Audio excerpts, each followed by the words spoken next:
One of the points that Josephus, okay, as well as other historians, including greats, convey and they show this inner fighting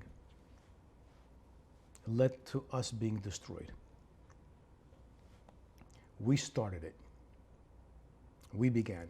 And usually, you hear the saying, a person themselves is their own worst enemy. Yes. Our history shows very clear from the time of Moshe, and the Torah says this, right? You will self-destruct if you're not united.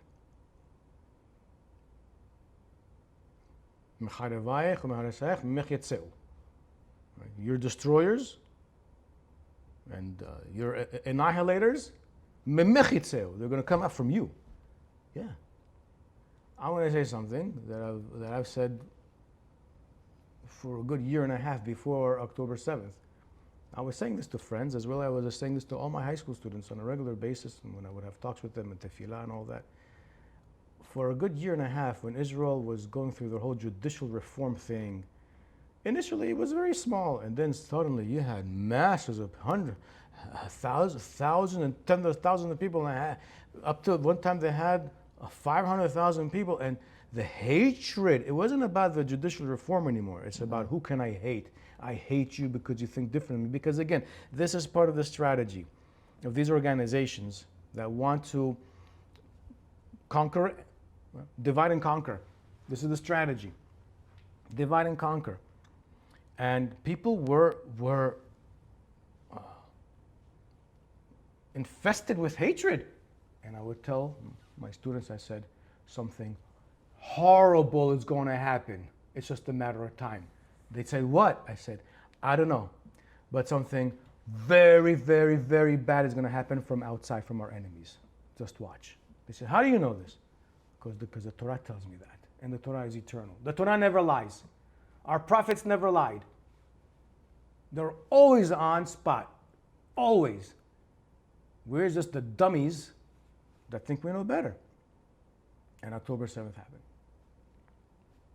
Even here, now, there's still some judicial reform things trying to happen, as well as now, what's the next flavor of the of the nonsense?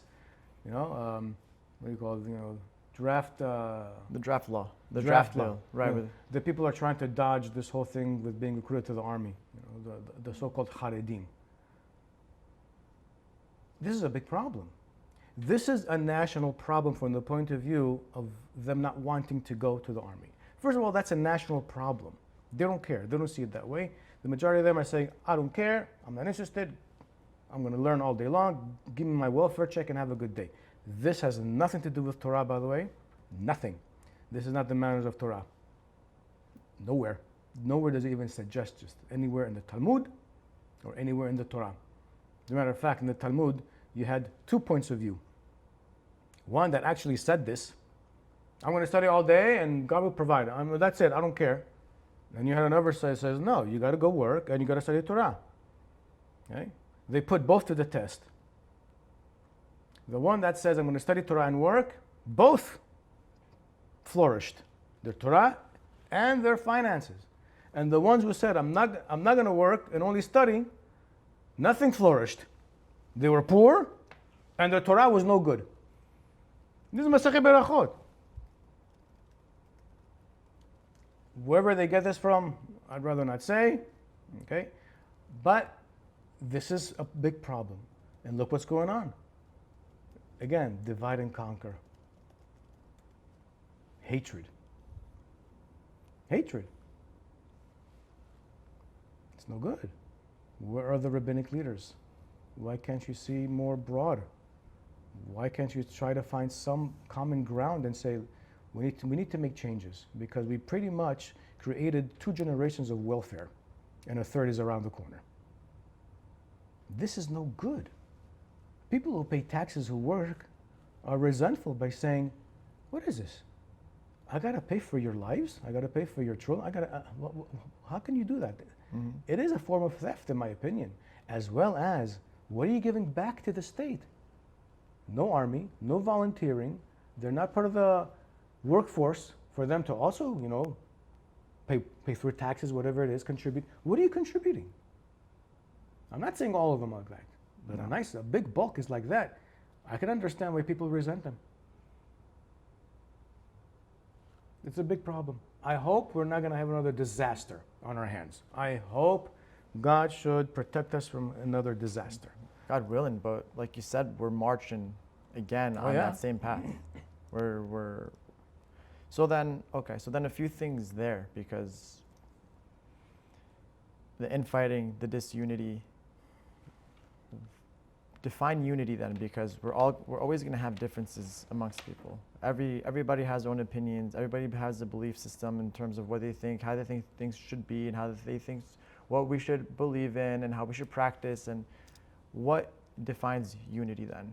And then I'll go further and say also, during the time of the second Beit HaMikdash, is basically what you're describing is when Chachamim say that there's Sinat Chinam, like this is Sinat Chinam is just the two words that summarize this entire 250-year period, essentially.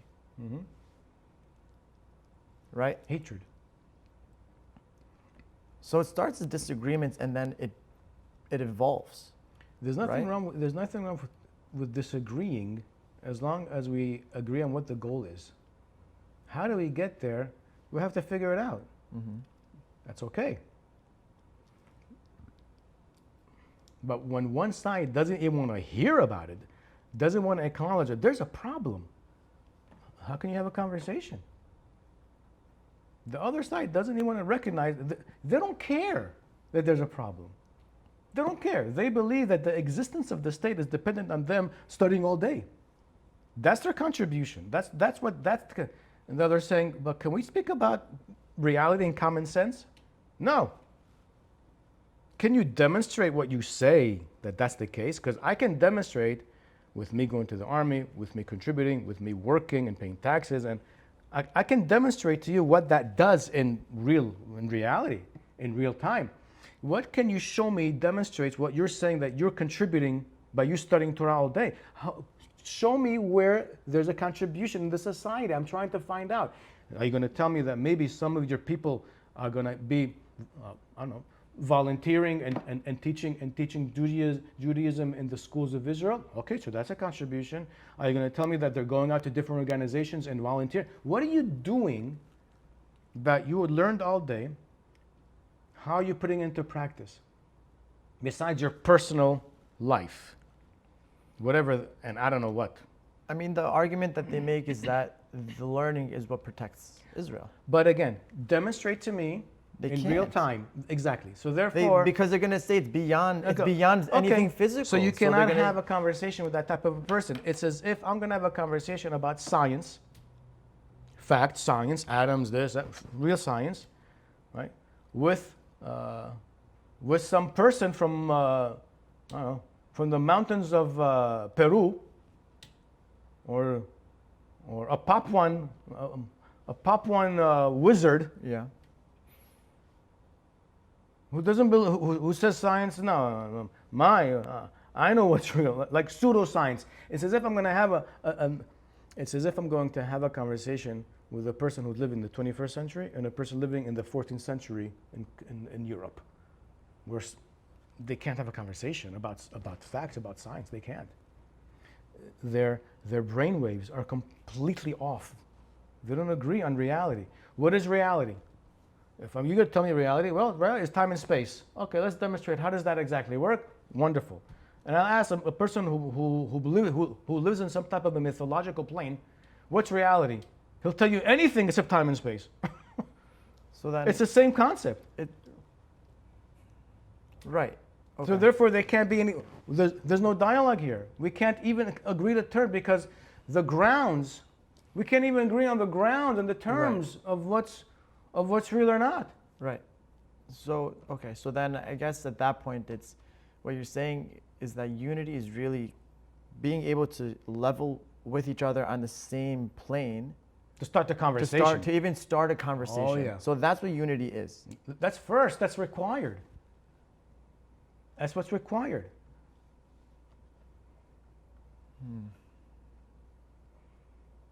It's like, in my old age of 29, I've become more and more cynical. Oh, wait till you're 50.